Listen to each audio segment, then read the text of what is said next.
All right, let's put the women and children to bed and go looking for dinner. John Rothstein here on my new podcast venture with CBS Sports, coming to you for the next hour or so, getting you set for everything that's going on around the world of college basketball. And we are counting down to the NBA draft early entry withdrawal deadline for the 2025 NBA draft. That happens late in the day on Wednesday. There are a few big names remaining, but we got answers, and we got major answers throughout the day on Tuesday, which are setting the table for right now is going to be an epic 25-26 college basketball season. And here's one thing we have to acknowledge.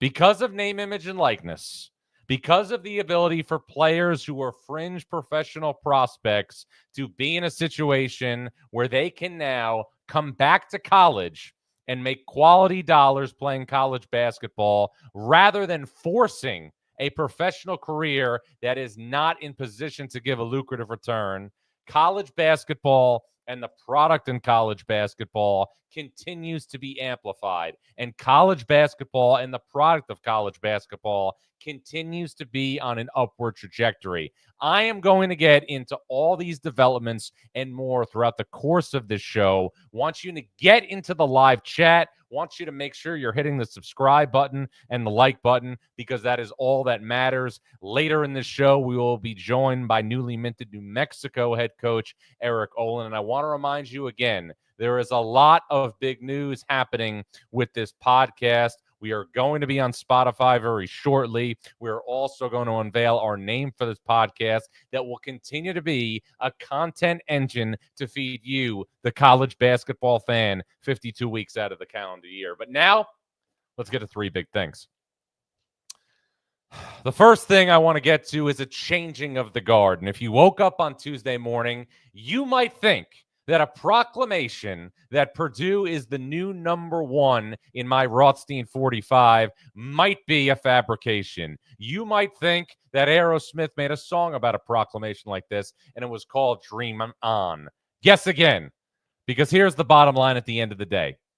Early on Tuesday, a report surfaced that Pop Isaacs, the Creighton transfer, who was initially committed to Houston, was in a situation where he was going to decommit from the Cougars and be in a scenario where he would then play for newly minted head coach Bucky McMillan at Texas A&M.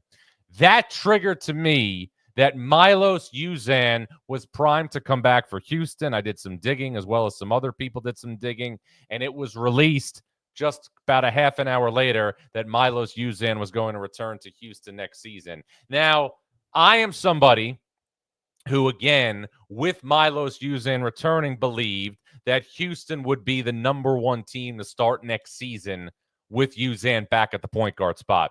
I changed my tune on Tuesday morning, and here's why I'm going to tell you I changed my tune. I love Houston's program. I love Uzan. I think Joseph Tugler could be the national defensive player of the year next season. I think that Emmanuel Sharp is one of the great players that we have in college basketball in terms of his productivity shooting the basketball. But Houston, who again is bringing in its best recruiting class yet under Kelvin Sampson, with losing Pop Isaacs, a veteran guard, becomes just a touch less experienced than I'd like them to be. Now, when I forecast rankings and I look at teams for a preseason ranking, I like to be in a scenario where I, for all intents and purposes, are going to forecast how that team would play today or on November 3rd on opening night. So I'm not saying that I'm picking Purdue right now to win the national championship in 2026. I am not saying that I'm not going to pick Houston to win the national title in 2026. But given the fact that Purdue is going to return 4 starters, Braden Smith, Fletcher Lawyer, C.J. Cox, Trey Kaufman-Renn, from a team that took Houston to the wire in the Sweet 16, and given the fact that Purdue added Oscar Clough from South Dakota State, and is going to also get back Daniel Jacobson in the pivot, I like Purdue by a hair right now at the top of my rankings over Houston. And I firmly believe that 2 of those 4 returning players for Purdue, Braden Smith and Trey Kaufman-Renn, will be first-team All-Americans to start next season. So I am moving Purdue into the one hole. And I think if you look at the storyline right now, Purdue, and I talked about this a couple of weeks ago, has a chance to do something special. Really special. Really special in the sense that Purdue, who lost at Lucas Oil Stadium to Houston in the Sweet 16 last March, has a chance to get back to that same venue to play in the Final Four. But make no mistake about it, it's the Cougars and it's the Boilers 1-2 in some fashion. I right now am giving Purdue the nod by a hair. Now, we also had big news for the team that Houston played in the national championship game a couple of months ago in Florida. Alex Condon, a starting forward and a big piece for the Gators, announced that he will be returning to Gainesville for another season. That means that Florida will be returning its entire front court from last year's team that won the national championship. Alex Condon, Tommy Houck, Ruben Chinyelu, and Micah Handlocked in. That means that college basketball in 2026 has a legitimate chance to have a repeat national champion when you talk about the fact that those four players are back and Florida added Xavion Lee from Princeton and also Boogie Flan from Arkansas out of the transfer portal. And if you're looking now for storylines that, again, bring people in from the periphery, you have Houston and Purdue, two teams that played a classic in the Sweet 16, bringing back teams that are good enough to go to the Final Four and win a national championship. You are having the Florida Gators back with their entire front court intact and also a transfer portal haul in the backcourt that includes Boogie Fland and includes Xavion Lee. This is all great for college basketball. The great brands in the sport have retained in terms of the brands that were very successful last year because we have three programs that played in the last two national title games, Purdue, Houston, and Florida, right now all factoring and forecasting to be top five teams to start next season. Now, another big news story that we saw out of the gate on Wednesday was the fact that Yaxel Lendeborg, a transfer from UAB who is committed to Michigan, is going to opt to go to Ann Arbor next year and play for Dusty May and not enter the NBA draft. This, to me, was a landscape-changing move for Michigan. This, to me, was something that put Dusty May's team in the pole position to be the top challenger to Purdue in the Big Ten next season. I look at this Michigan team on paper. I see Elliot Cadeau at the point guard spot. I see Roddy Gale at the 2. You have a glue guy in Amari Burnett. Lendeborg is a big man. You also have Morez Johnson as a big man. And then Adai Mara, the transfer from UCLA. Michigan is a bona fide Final Four contender, and to me, a top 5 team entering next season. Dusty May had a formula last year with 2 bigs that obviously translated to the recruiting pitch to these bigs that Michigan has brought in via the transfer portal. You're looking now at Michigan, in my opinion, at being the top challenger to Purdue in the Big Ten next season and a bona fide Final Four contender. There's some rhythm and some chemistry back. Burnett and Gale were a part of last year's team that went to the Sweet 16 and lost to Auburn, and also part of a team that won the Big Ten tournament title. So I'm looking now at the news, bullet point wise, for Tuesday. You've got a scenario where we have Purdue, in my opinion, a touch more experienced than Houston, even though Milos Uzan is back. The Pop Isaacs defection changes things from my perspective at the start of the season in terms of Houston being just not quite as experienced as Purdue. Then we have Florida getting Alex Condon back. Then you have a scenario where you have a chance to have a repeat national champion. And now Michigan, with Yaxel Lendeborg in tow, to me is the top challenger to Purdue in the Big Ten and a bona fide Final Four contender in year 2 under Dusty May. The second big thing I want to get into, there are a couple of players still with decisions to make. And these are prospects that are currently in the transfer portal. We're still waiting, obviously, on the decisions of guys like Tahad Pettiford, who's either going to go back to Auburn or play in the NBA next year through the NBA draft. We're waiting on stuff like that. But we've seen a lot of big names come off the board. Now, some guys who are still in the NBA draft process and have not yet withdrawn are RJ Lewis from St. John's, who has publicly said that he plans to be all focused in on the NBA draft, and Jameer Watkins from Florida State. Now, here's the thing.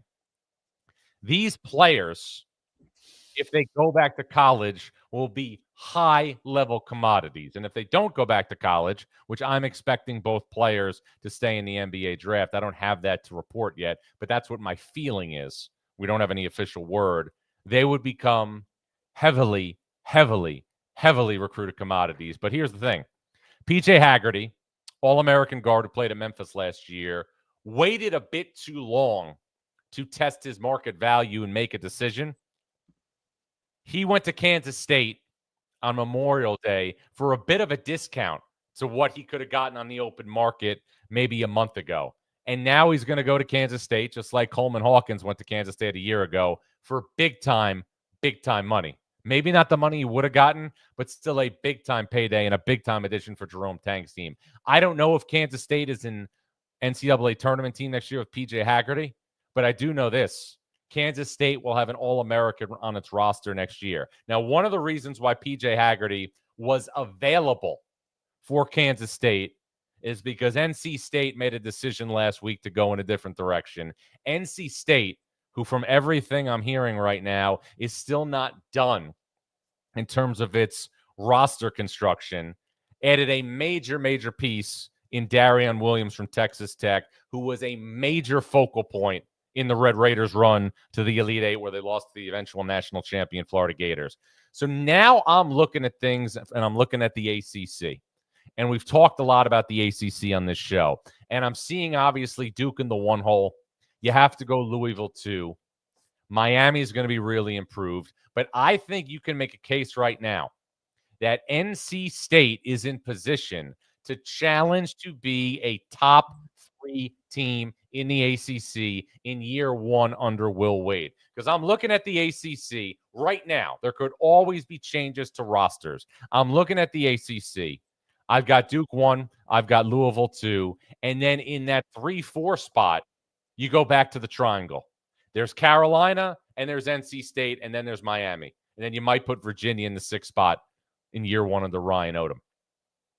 But NC State, with the addition of Darion Williams, and I'm told there is going to be more additions to Will Wade and the Wolfpack before they get going here for fall practice. You have to start looking at North Carolina and NC State as being contention for the 3rd spot in the ACC. I'm a big Seth Trimble fan. Caleb Wilson's going to be a tremendous one-and-done prospect. But I just don't know if North Carolina is going to be better than NC State next year. And I think now there are always things that lift the sport. There are always things that take things to a different level. When NC State is good and is a national presence, and there is a 3rd presence in the triangle, now all of a sudden you've got a new buzz in the ACC that we haven't always necessarily had. Now, credit to Kevin Keats. Took NC State to the Final Four. Credit, to Mark Gottfried, who did a good job at NC State leading this program to multiple Sweet 16s and deep runs in the NCAA tournament. But the one thing that NC State has not had has been sustained performance. I think that will happen under Will Wade. Will Wade was very patient in building his roster. And in Darion Williams, he now has one of the top 10 returning players in college basketball next season and a potential All-American in 25-26. And now because of that, NC State has a legitimate chance to be a top 3 team and finish ahead of North Carolina, as the Tar Heels are currently constructed in the ACC. This is only May. But want to get to your questions in the live chat. It's on fire right now. What is on your mind? It's only May. We're going to talk to Eric Olen from New Mexico later in this show. But coming up next, your thoughts, your feelings, and everything that's happening here in the world of college basketball. John Rothstein on the CBS Sports College Basketball YouTube page. The crowd loves champions. Gladiator 2 is an epic spectacle. Remarkable! To amuse you is my only wish. The glory is yours, not mine. Very good. Gladiator 2, rated R. Now streaming on Paramount+. John Rothstein back here on the CBS Sports College Basketball YouTube page. Want to get your questions and comments right now. The live chat is loaded with questions. Want to hear Lincoln Cooley's thoughts. He said, John Condon is back. Gators got to be top 3 at the preseason, have themselves a chance of the repeat. Well, I'm going to release my Rothstein 45 tomorrow. And as you know, I'm making adjustments on this every single day. Right now, if I was doing my rankings, I'm going to go over this with a fine-tooth comb later tonight. I would have Purdue in the 1 spot, Houston in the 2 spot. Then I would go with St. John's, and I would have Florida 4, Michigan 5. But we'll continue to dissect that throughout the course of the evening here. So many passionate opinions right now for everybody in college basketball. Anon Long wants to know, John, Carter Knox is back. Yes, this was something, obviously, that was resonating for Arkansas here last night. Carter Knox announced. You know, it's interesting. Adu Thero is another player who I'm expecting to stay in the NBA draft. That's been the vibe out of Arkansas's camp. That's been the vibe out of Thero. He is one of those guys, though, that is a fringe first-round pick, and I'm not expecting this to happen. But if Adu Thero ever came back to Arkansas next year, if that happened, which sometimes crazy things happen at the deadline. We've seen some of them happen today. Arkansas would be the top challenger to Florida in the SEC. If that happened. Bug catcher Rick wants to know, John, what about my Hawkeyes? It's still a family business entering the McCollum era. Well, look, I think Ben McCollum is going to do a great job at Iowa. I definitely do. I think there are a number of teams, though, in the Big Ten that you are going to have to try and leap to be in contention in the Big Ten. And I'm just going now with what I have in terms of my rankings. I went through Purdue and Michigan as 1 and 2. UCLA with Donovan Dent, to me, is going to be in the 3 hole, adding an All-American guard from New Mexico out of the transfer portal. Then you look at some other Big Ten teams that I currently have ranked here, and you have to start looking at where a team like Iowa would fill in. Oregon, Michigan State, Illinois, as well as Wisconsin, Ohio State, are all teams that I would have ranked ahead of Iowa. It's going to be really hard for Iowa to finish in the top half of the Big Ten in year 1 under Ben McCollum. Now, the guy is a great coach, but he is going to have a real, hard time finishing in the top half of that conference. Maybe not. I mean, we'll see. The guy's obviously usurped all expectations. We don't know until we have everything in front of us, and we see who is exactly going where. Raise Hell, Praise Dale wants to know, John, how about them Bearcats? This is another Cincinnati question. We seem to get a Cincinnati question every single week on this show. I am going to say this again, and I want to make sure Cincinnati fans can hear me loud and clear. It's NCAA tournament or bust for Cincinnati in 2026. There is no gray area for the Bearcats. Cincinnati has not made the NCAA tournament since Mick Cronin's last season in 18-19. Bearcats won 28-7 that year, won the AAC conference tournament title, and have not been close since to March Madness. A little bit during the COVID year with John Brannon in 1920, but that was it. Let's see what other questions. Lincoln Cooley again wants to know, John, how does Todd Golden handle going from having no true point guard to having 2 seasoned players at the position? That's a great question. I'm curious to see what it's like to have a full season of Boogie Fland. Remember, Boogie Fland last year started the year for Arkansas, got hurt, was not supposed to come back and play, came back for the NCAA tournament. This is a fascinating dynamic to watch because Boogie Fland was supposed to be the next great one-and-done prospect under John Calipari. Had a hand injury, missed the majority of last season, played in the NCAA tournament, and now will be a part of the Florida Gators competing against Arkansas. Eric Olen did a great job last year at UC San Diego. He is now set to be the next head coach following Richard Pitino in New Mexico. And the aforementioned head coach of the Lobos is coming up next right here with John Rothstein on the CBS Sports College Basketball YouTube page.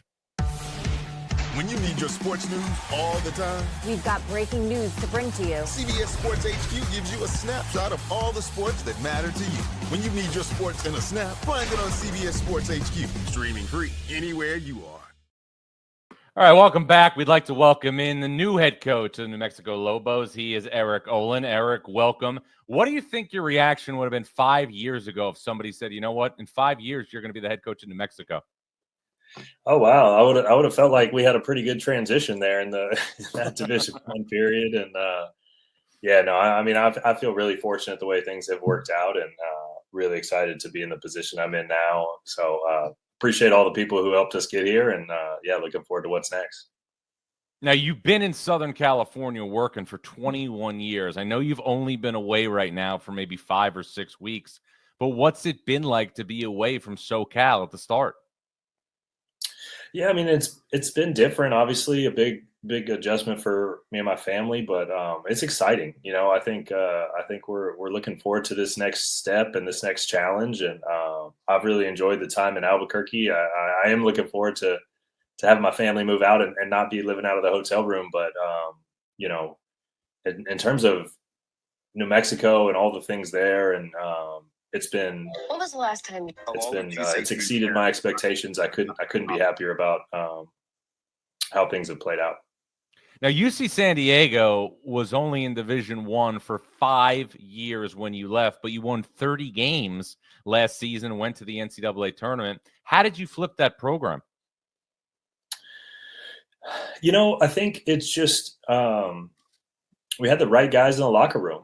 You know, we had guys who cared about winning, who cared about each other, played unselfishly. You know, it's funny, that team that won 30 games is probably a team that had the most individual accolades that I've sort of been a part of, and it was the most unselfish team. So it's kind of funny how that works out. But we just kept getting a little bit better. I think we started to understand, the Big West as a conference after being in it for a couple of years, and how we could fit and what maybe our recipe was in that league. And as we started to figure that out and lean into that, we made progress. And, we had some guys who stayed. We were able to return some really good players. I think that's an important part of this at any level is trying to find some retention. We had a kind of confluence of events that ended up in kind of a special team, and we had a great season last year. Coaches I've found always remember losses a lot more than wins.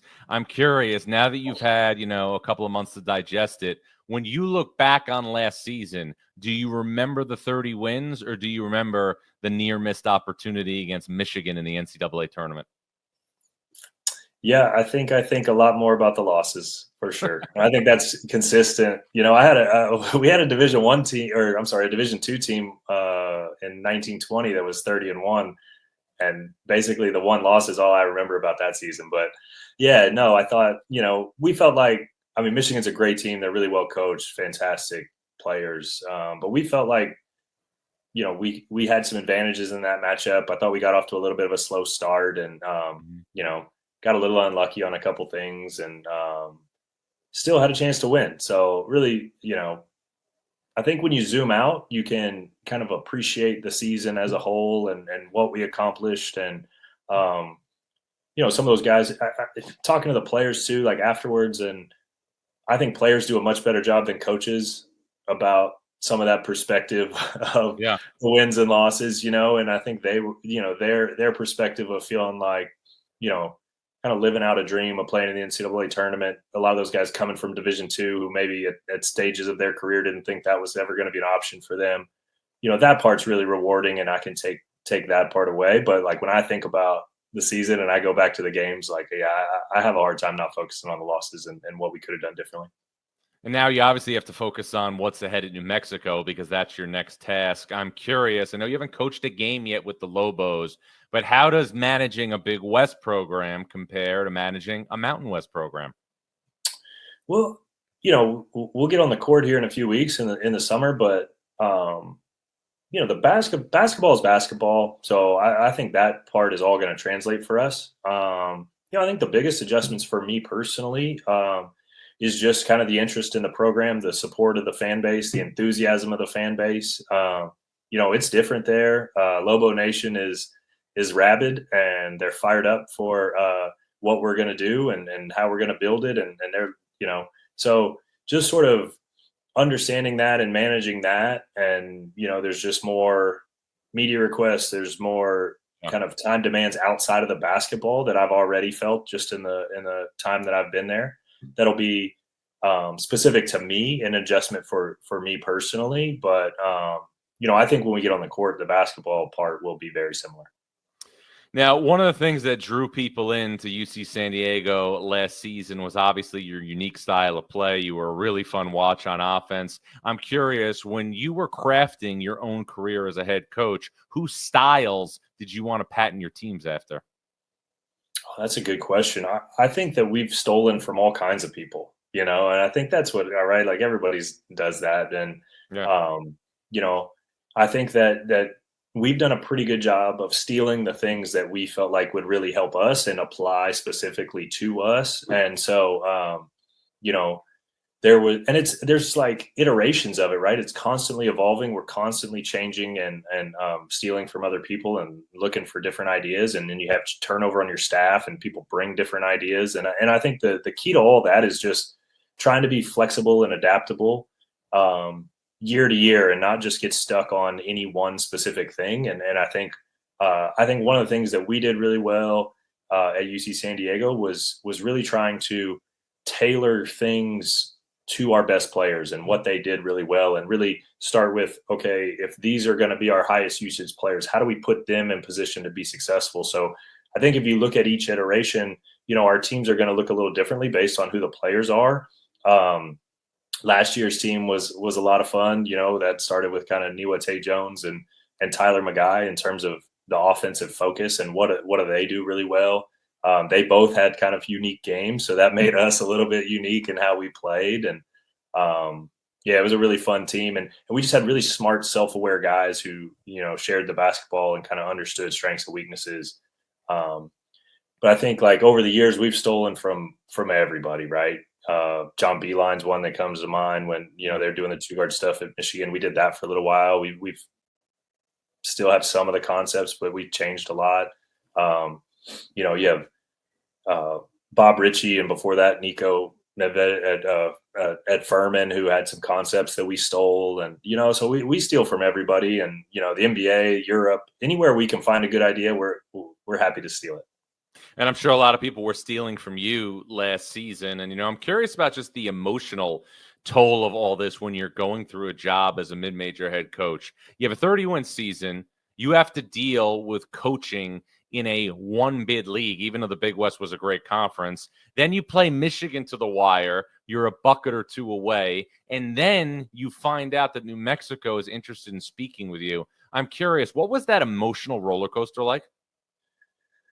Yeah, it was a different experience for me. Like I hadn't been through that process. I was at UC San Diego for 21 seasons, the last 12 as a head coach. And, as we were building it up from Division II to Division I, there weren't a lot of people who were banging down my door, so that was all unique for me.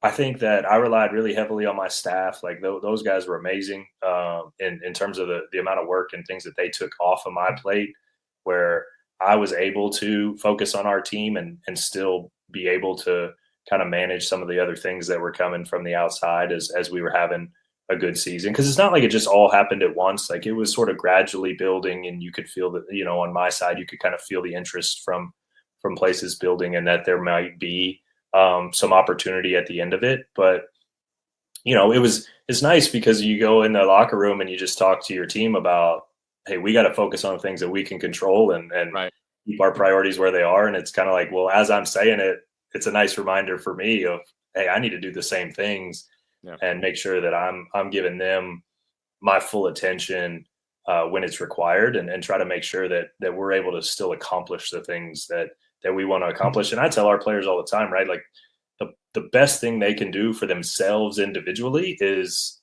help our team find its best basketball. And I think that's true for coaches, right? Like if our team plays good basketball, then any kind of results or outcomes from that will be better.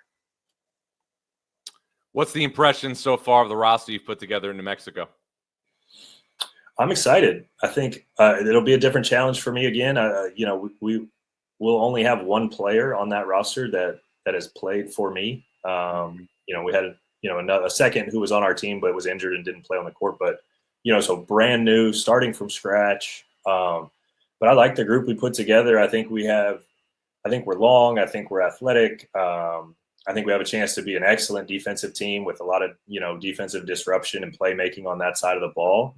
I think we got smart guys who can make a lot of plays offensively, and hopefully we can, play with a little pace, keep the floor spread, and, put pressure on the basket, all kind of things that we always want to do. But I think we have the tools to be a good team. I think the test for us will be how we kind of come together as a group. Can we be a connected team? Can we share the basketball? Can we make good decisions? Can we kind of understand each other's strengths and weaknesses at a level that allow us to play great basketball? But I think we have the physical tools and the ability to play really good basketball on a consistent basis. Now, the Mountain West, for the past couple of years has been a multi-bid league. We're going to see what happens, obviously, after the upcoming season when the league goes into a different rendition. But what is it like after what you just endured at UC San Diego to have a chance to compete in a multi-bid conference, at least for the upcoming year? Yeah, I mean, I think that's exciting. I think that's part of my interest in New Mexico and this position was kind of moving up to a higher level where you get more chances at it. Obviously we were fortunate. We were the one to get the bid last year out of the Big West. But it just takes one night to kind of for all that to go away, and I think about UC Irvine, which is another really terrific team in our league last year. And they had a similar season to us and, a couple games here and there, and we could be in very different situations there. So, there's a lot of pressure in that one bid league, and there's not a lot of room for error. I felt like we had, a quality team that could have been an at-large had we not, right? But if you think about that, and thinking about the losses, we had a bad night in November and didn't play well. We lost to Seattle at home, and essentially, I think that probably sealed it for us. Right.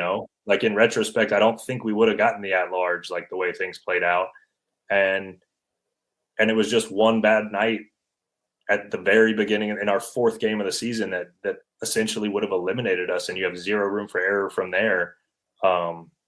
So have a little room for error, allow your team to grow, being able to, have teams in your conference that are quad 1 and quad 2 opportunities. I think it just allows you to progress your team a little more naturally and not have to like sweat, one bad result early in the year that you just can never recover from.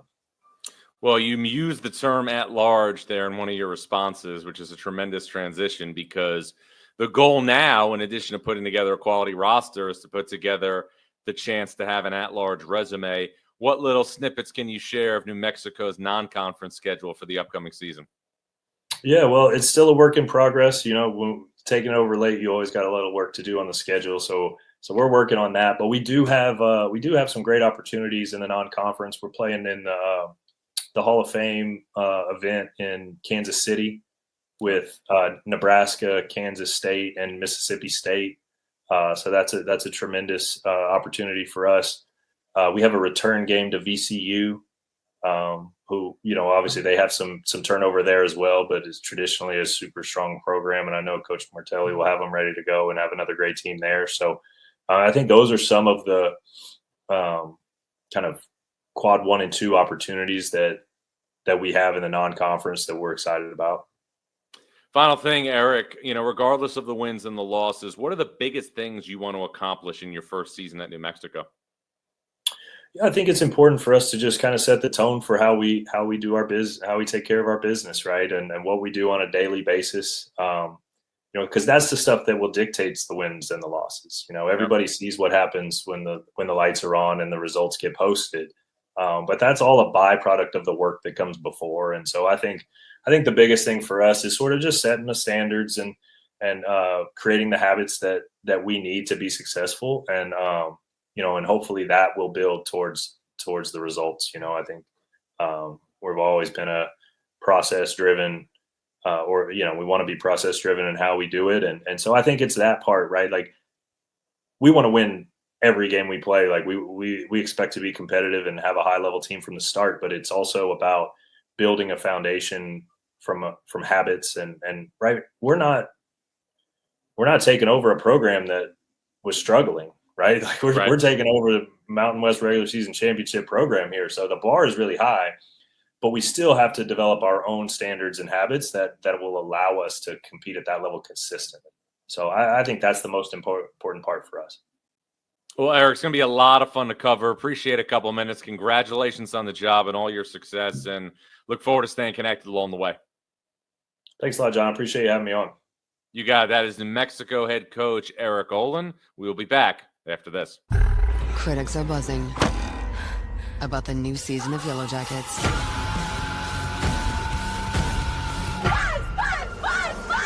This is not healthy.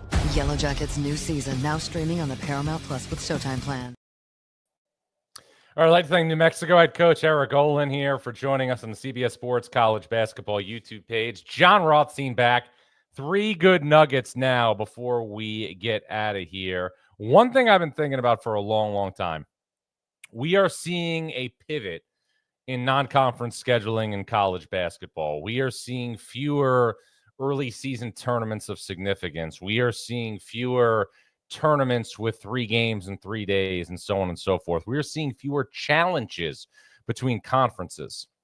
The ACC came out a couple of weeks ago and officially announced that the ACC will be going from 20 conference games to 18 conference games, which means that the ACC is trying to bolster its standing by playing more meaningful non-conference games in November and December.